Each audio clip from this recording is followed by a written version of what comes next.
يا الله يا الله يا الله من الشيطان الرجيم. بسم الله الرحمن الرحيم. وهو الذي خلق السماوات والأرض في 6 أيام وكان عرشه على الماء ليبلوكم أيكم أحسن عملا. صدق اللہ العظیم. بزرگوں اور بھائیوں،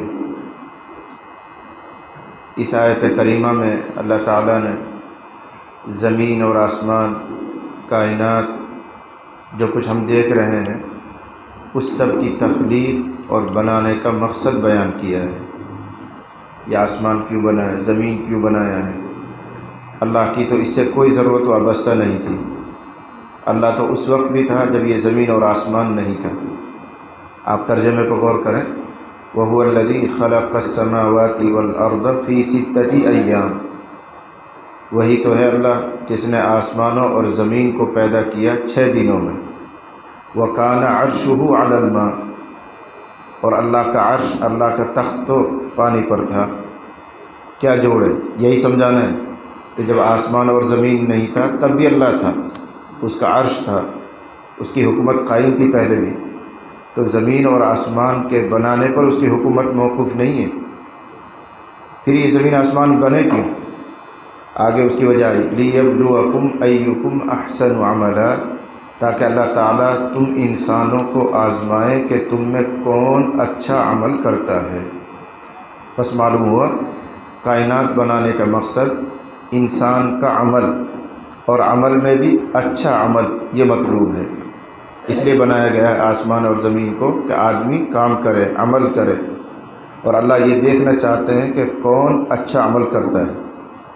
اس آیت سے ایک اصول نکلا، ایک ضابطہ نکلا. اللہ تعالیٰ کے یہاں کثرت عمل یہ مطلوب نہیں ہے، حسن عمل مطلوب ہے. اس کا مطلب سمجھ میں آ رہا؟ کثرت عمل، زیادہ عمل کرنا، اور حسن عمل، اچھا عمل، بہترین عمل، خوبصورت عمل. تو اللہ تعالیٰ کے یہاں زیادہ عمل کی کوئی خاص قیمت نہیں ہے، بلکہ اس کے مقابلے میں اچھے عمل کی قیمت ہے. آسان لفظوں میں کہو، چاہے تھوڑا کام کرو لیکن اچھا کرو. اور بہت زیادہ عمل کر رہا ہے، بہت زیادہ نیکیاں کر رہا ہے لیکن خوبصورت نہیں ہے، اچھا نہیں ہے، تو اللہ تعالیٰ کے یہاں وہ چیز قابل قبول نہیں. ایک آدمی وہ ہے جو رات کو نوافل پر نوافل پڑھا جا رہا ہے. 2 رکعت پڑھے پھر سلام پھیرے، 2 رکعت پڑھے پھر سلام پھیرے، 2 رکعت پڑھے پھر سلام پھیرے، 100 رکعت اس نے پڑھی.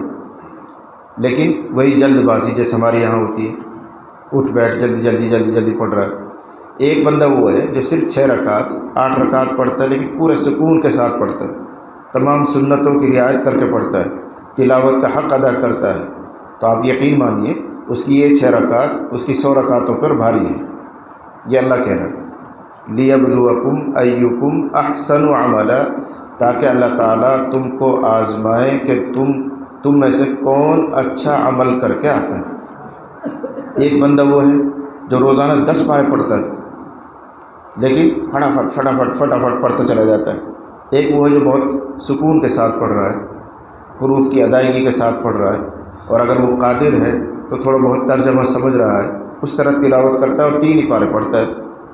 تو یہ 3 پارے اللہ کے یہاں زیادہ پسندیدہ ہیں، زیادہ قبول ہیں بمقابلے ان 10 پارے کے جو بس یوں ہی پڑھے گا یا علم تعلم تو چل میں آیا، نہ خود سمجھ رہا نہ دوسرے سمجھ رہے ہیں، اور پڑھ گیا نہ قرآن کا حروف ادا کیے گئے نہ مخرج ادا کیے گئے. اس سے یہ 3 پارے بہتر ہیں. ہمارے یہاں تراویح میں کیا ہوتا ہے؟ آپ لوگوں کی ٹانگیں اس لیے تو دکھ رہی ہیں 3 پاروں میں.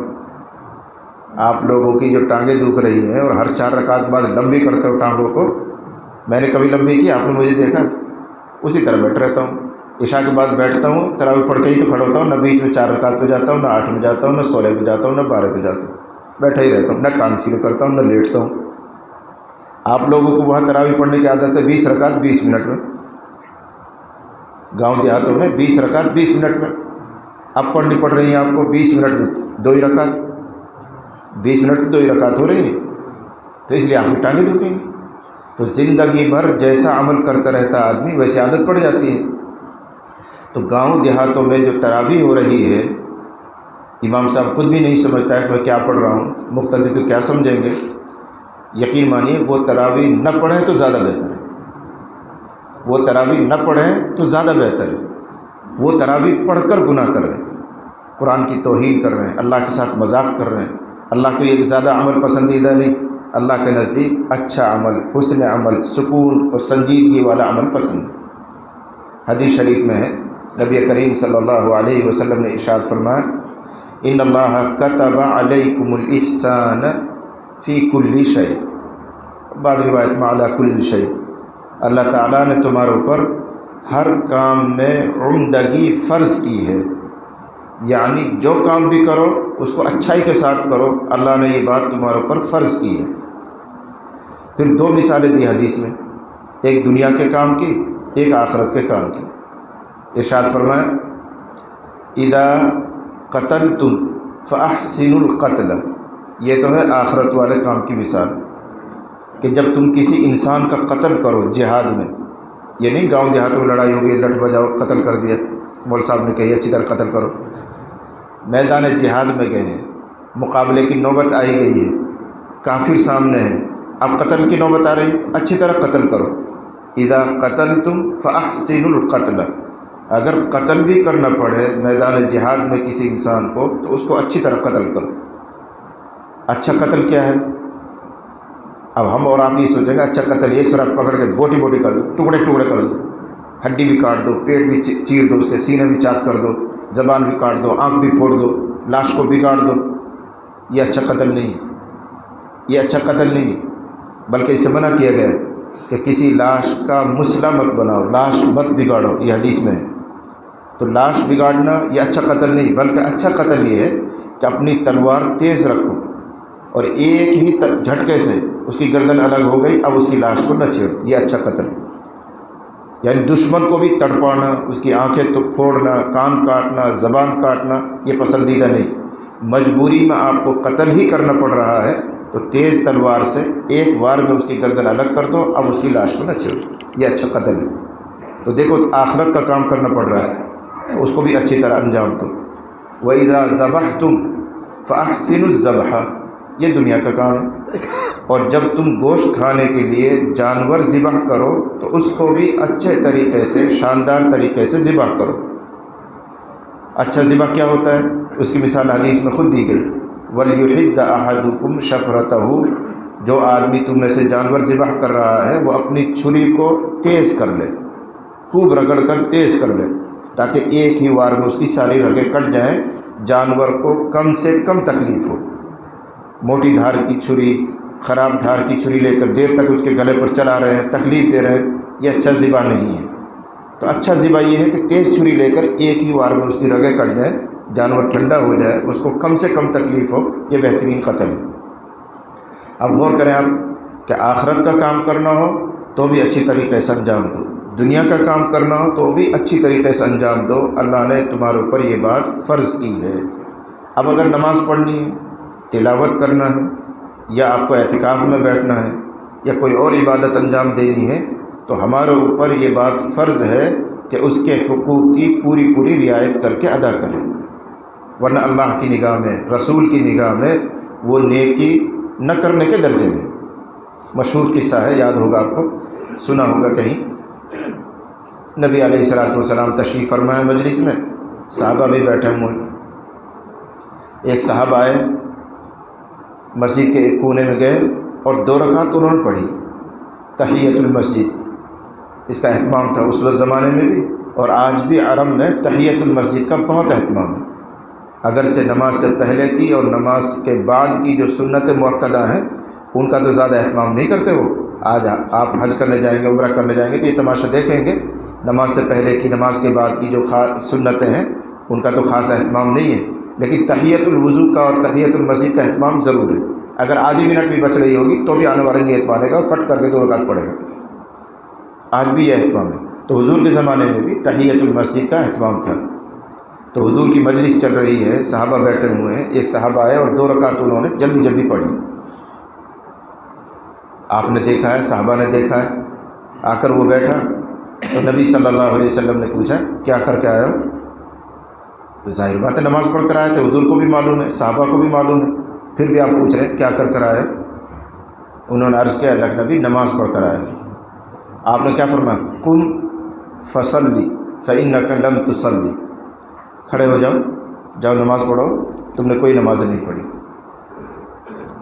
حالانکہ سب نے دیکھا کہ پڑھ کر آیا، 2 رکعت پڑھی، لیکن آپ کیا فرما رہے؟ نماز نہیں پڑھی۔ معلوم ہوا کہ جو نماز اس کے حقوق کی رعایت کے ساتھ نہ پڑھی جائے وہ رسول کی نگاہ میں نہ پڑھنا ہے، پڑھنے کے باوجود نہ پڑھنا ہے۔ اب وہ صاحب گئے، انہوں نے اسی طریقے پر بھی 2 رکعت پڑھی، ان کو عادت ہے جلد بازی کے ساتھ نماز پڑھنے کی، پڑھ کر آ کے بیٹھ گئے۔ حضور فرمایا کیا کر کے آئے؟ ان کا جی نماز پڑھ کر آیا۔ آپ نے کہا ارجع فصلی فإنک لم تصلی، جاؤ جاؤ واپس جاؤ، نماز پڑھو، تم نے کوئی نماز نہیں پڑھی۔ پھر وہی حکم لگایا تم نے کوئی نماز نہیں پڑھی۔ وہ صاحب پھر گئے، پڑھ کر آئے، حضور نے پھر پوچھا، ایسے 3 مرتبہ ہوا۔ وہ چلے جاتے ہیں، 2 پڑھ کر آتے ہیں اور حضور فرماتے نہیں کوئی نماز نہیں پڑھی، جاؤ دوبارہ پڑھو۔ تیسری یا چوتھی مرتبہ میں انہوں نے کہا اے اللہ کے نبی اس سے اچھا نہیں پڑھ سکتا، بس اتنا ہی آتا مجھے، اتنا ہی پڑھ سکتا ہوں، اس سے نہیں، اس سے آگے نہیں۔ تب آپ نے ان کو طریقہ سکھایا کہ جب تم تکبیر تحریمہ کہو تو سکون سے کھڑے رہو، ثنا پڑھو، خاص طور سے جب رکوع میں جاؤ تو تھوڑی دیر رکوع میں ٹھہرے رہو، کم از کم 3 مرتبہ سبحان ربی العظیم کہہ سکو۔ پھر جب رکوع سے کھڑے ہو تو سیدھے کھڑے ہو جاؤ یہاں تک کہ ہڈیاں اپنی جگہ پر آ جائیں، سکون سے ربنا لک الحمد حمدا کثیرا طیبا مبارکا فی، یہ پڑھو۔ اس کے بعد سکون سے سجدے میں جاؤ، اطمینان حاصل کرو، یہ نہیں کہ چونٹ ٹیکی اور کھڑے ہو گئے، بلکہ اطمینان سے سبحان ربی الاعلی۔ کئی ساتھیوں کو جو آس پاس رہتے ہیں میں سنتا ہوں کیا ہے صبح ہے شام ہے، کیا کہہ رہے ہو؟ سبحان ربی الاعلی، سبحان ربی الاعلی، تعریف کر رہے ہو اللہ کی تعریف کر رہے ہو تو اطمینان کے ساتھ سبحان ربی، میرے رب کی ذات پاک ہے جو بلند اور بالا ہے، سبحان ربی الاعلی، سبحان اللہ سبحان اللہ سبحان اللہ سبحان اللہ۔ یہ کیا کر رہے ہو؟ گالی بک رہے ہو؟ اللہ کے ساتھ مذاق کر رہے ہو؟ 3 مرتبہ سبحان ربی الاعلی اگر اطمینان سے کہو گے تو آپ کو لگے گی آدھی 1 منٹ تو لگنی چاہیے، سجدے میں کم سے کم آدھا منٹ تو لگنا ہی چاہیے جب آپ سبحان ربی الاعلی اطمینان سے 3 مرتبہ کہو گے، آپ کو تو چند سیکنڈ لگتی۔ یہ ہے وہ جلد بازی۔ تو بہرحال وہ آ کر بیٹھا اور حضور نے اس کو سکھایا ہے۔ اس واقعے سے مجھے صرف یہ سمجھانا ہے کہ جو عمل حقوق کو پامال کر کے کیا جاتا ہے وہ اللہ کی نگاہ میں، نبی کی نگاہ میں نہ ہونے کے درجے میں۔ اس لیے میں نے وہ جملہ کہا کہ گاؤں اور دیہاتوں میں جو تراویح پڑھی جا رہی ہے اس کا نہ پڑھنا اچھا تھا، اگر نہ پڑھتے تو اتنا گنہگار نہیں تھے۔ اگر تراویح نہ پڑھتے، نفل ہی تو ہے، سنت ہی تو ہے، اگر چھوڑ دیں گے تو اتنا بڑا گناہ نہیں ہے، غلط تو ہے، نامناسب ہے، پڑھنی چاہیے، لیکن اگر نہیں پڑھ رہے ہیں تو اتنا بڑا گناہ نہیں جتنا پڑھ کر وہ لوگ کر رہے ہیں۔ قرآن کی بھی توہین کر رہے ہیں، نماز کی بھی توہین کر رہے ہیں، اللہ کے ساتھ مذاق کر رہے ہیں۔ بعض ویڈیو آتی ہیں دیکھ کر بھی تعجب ہوتا ہے کہ کیسے پورا کر لیتے ہیں۔ آپ کو تعجب ہوگا، نام نہیں لوں گا، ہمارے یہاں ہی ایک آدمی تھے، مولانا تھے، مفتی تھے، 22 منٹ میں وتر سمیت تراویح پڑھا دیتے تھے، وتر سمیت۔ تو ہر رکعت کے لیے 1 منٹ بھی لگاؤ تو کم سے کم 23 منٹ تو چاہیے، اور وہ 22 منٹ میں 23 رکعت پڑھا رہے، 20 رکعت تراویح، 3 وتر۔ اب تو خیر وہ چلے گئے بیچارے، یہاں نہیں ہے، یہاں مدرس تھے، وہ پڑھاتے تھے، علم ترا سے پڑھاتے۔ تو علم ترا سے بھی اگر کوئی آدمی تراویح سکون سے پڑھائے تو 20 منٹ میں پورا ہونے کا کوئی مطلب ہی نہیں ہے، 22 منٹ میں پورا ہونے کا کوئی مطلب نہیں، آدھا گھنٹہ 35 منٹ تو پھر بھی لگتے ہی لگتے ہیں۔ آپ اکیلے پڑھ کے دیکھ لیجیے، سکون کے ساتھ پڑھ کے دیکھ لیجیے، 35-40 منٹ لگیں گے۔ تو اصول یہ نکلا کہ اللہ کے نگاہ میں کثرت عمل، زیادتی عمل یہ زیادہ پسندیدہ نہیں ہے بمقابلے حسن عمل کے۔ تھوڑا کرو لیکن اچھا کرو، اللہ کو وہ پسند آتا ہے۔ تلاوت تھوڑی لیکن اچھی کرو، نماز تھوڑی پڑھ رہے ہیں لیکن شاندار پڑھو۔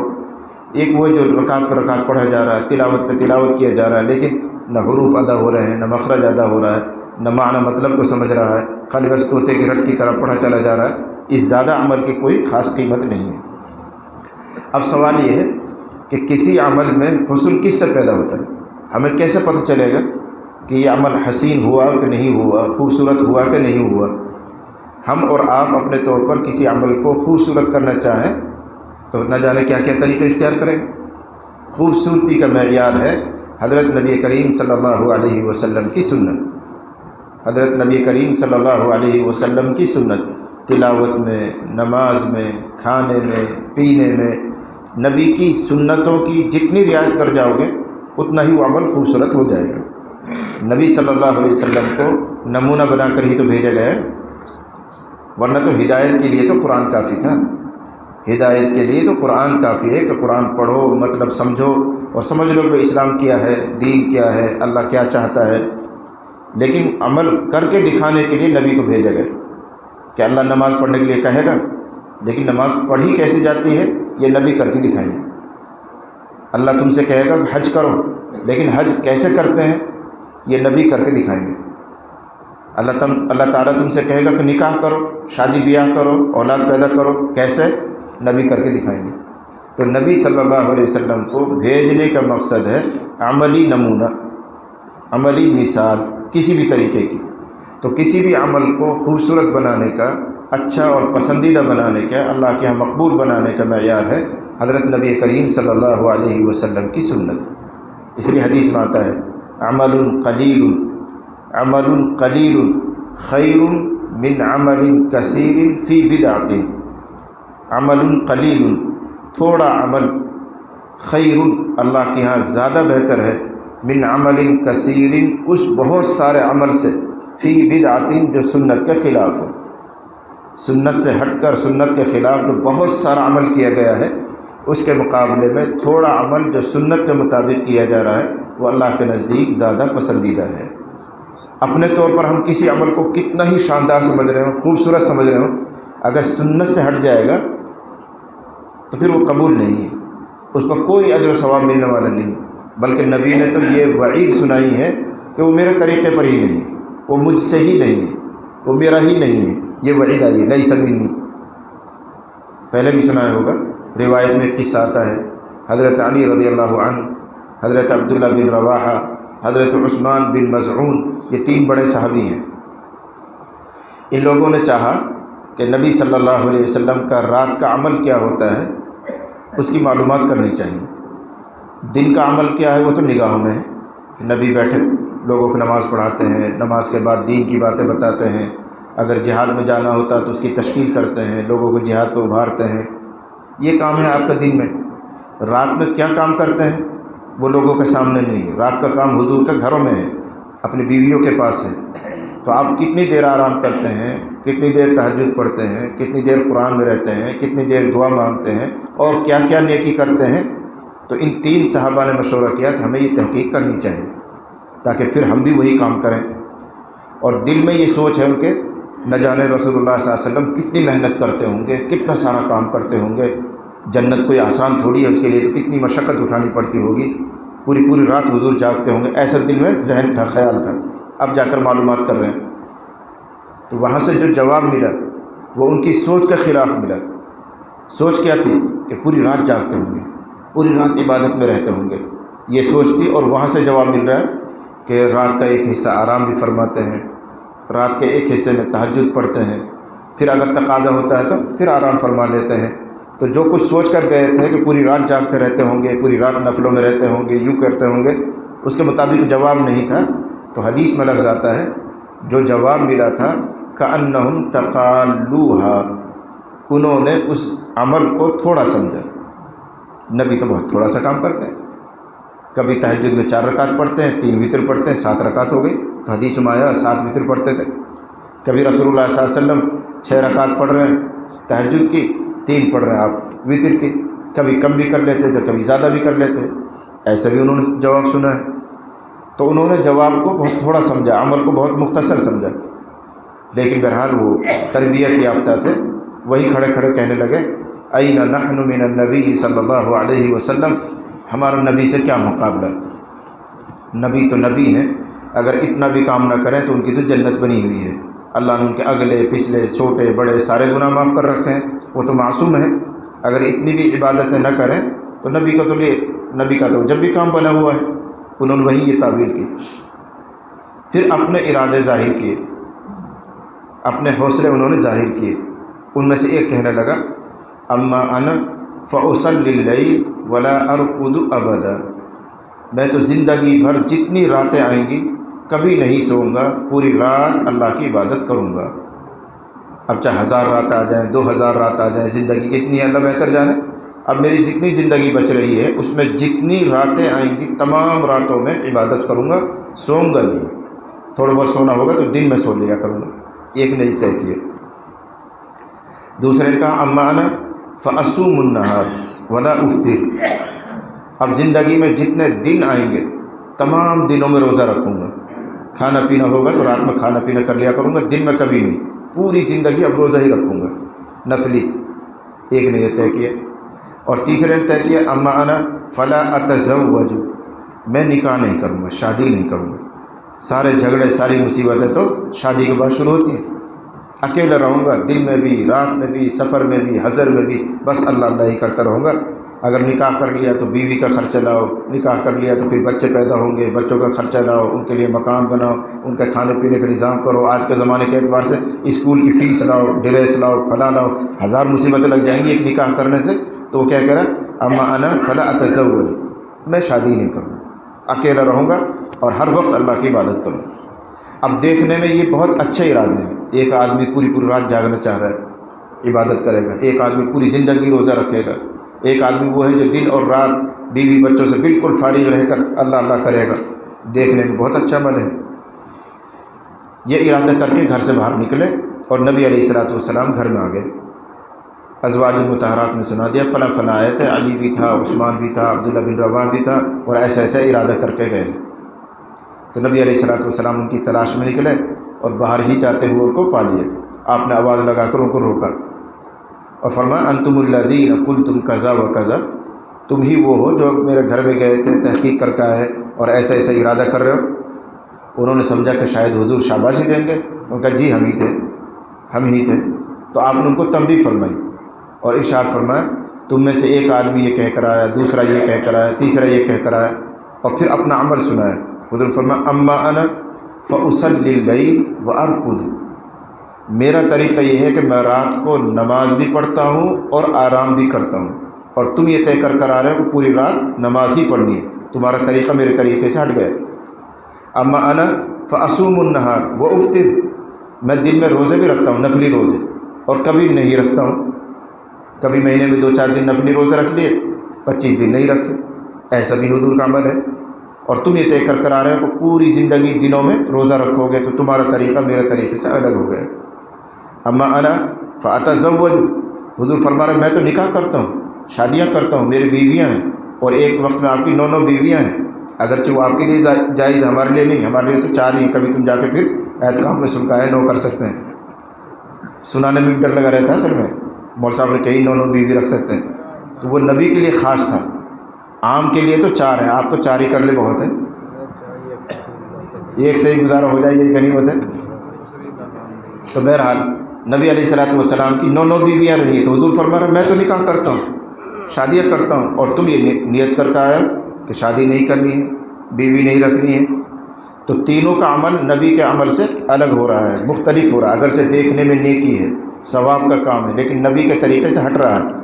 اب آپ نے وہ بات فرمائی جو آپ نے بارہا نہیں سینکڑوں مرتبہ سنی ہوگی، جب قاضی صاحب نکاح پڑھاتا ہے اس وقت اس کو پڑھتا ہے، جب قاضی صاحب نکاح پڑھاتا ہے النکاح من سنتی فمن رغب عن سنتی فلیس منی، تب یہ جملہ فرمایا فمن رغب عن سنتی فلیس منی، جو شخص میری سنت سے ہٹ جاتا ہے وہ مجھ سے نہیں، وہ میرا تعلق دار نہیں۔ عمل قبول ہونا تو بعد کی چیز ہے، نبی کیا فرما رہے ہیں اب میرا اس کا کوئی رشتہ نہیں، میں اس کا نبی نہیں، وہ میرا امتی نہیں۔ اتنی بڑی سخت وعید ہے، وہ مجھ سے نہیں ہے، یعنی میرا کامل امتی نہیں ہے، میں جیسا چاہتا ہوں، جیسی تربیت کرنا چاہ رہا ہوں ویسا نہیں ہے۔ تو کوئی عمل دیکھنے میں کتنا ہی شاندار ہو، کتنا ہی بڑا اجر و ثواب والا لگ رہا ہو، لیکن نبی کی سنت سے اگر ہٹ جائے گا تو وہ قابل قبول نہیں ہوتا۔ بس یہی معیار ہے کسی عمل کے حسین ہونے کا۔ تو آج کی گفتگو کا خلاصہ یہ ہے کہ کثرت عمل، زیادہ عمل یہ زیادہ پسندیدہ نہیں ہے، ہاں اس کے مقابلے میں حسن عمل پسند ہے۔ اب حسن عمل کے ساتھ اگر زیادہ کرو تو واہ واہ، نور علی نور، دونوں ہاتھ میں لڈو آپ کے، اطمینان سے پڑھتے ہیں، سکون سے پڑھتے ہیں، 10 12 پڑھتے ہیں، بہت اچھی بات ہے۔ ورنہ کہنے کا منشا یہ ہے کہ چاہے تھوڑا عمل ہو لیکن سنتوں کے ساتھ ہو، سنجیدگی کے ساتھ ہو، حقوق کے رعایت کے ساتھ ہو، تو اللہ کے نزدیک زیادہ قیمتی ہوتا ہے، اس پر زیادہ اجر و ثواب ملتا ہے بمقابلے سنت سے ہٹ کر خوب عمل کر رہے ہیں لیکن اس پر کوئی ثواب نہیں ہے، بلکہ اس کی کوئی قیمت نہیں ہے، کوئی قابل قبول اللہ کا نہیں ہے۔ اسی اصول کو سامنے رکھ کر ہمیں زندگی گزارنی چاہیے۔ اللہ تعالیٰ مجھے اور آپ کو سننے والوں کو عمل کی سعادت اور توفیق عطا فرمائے۔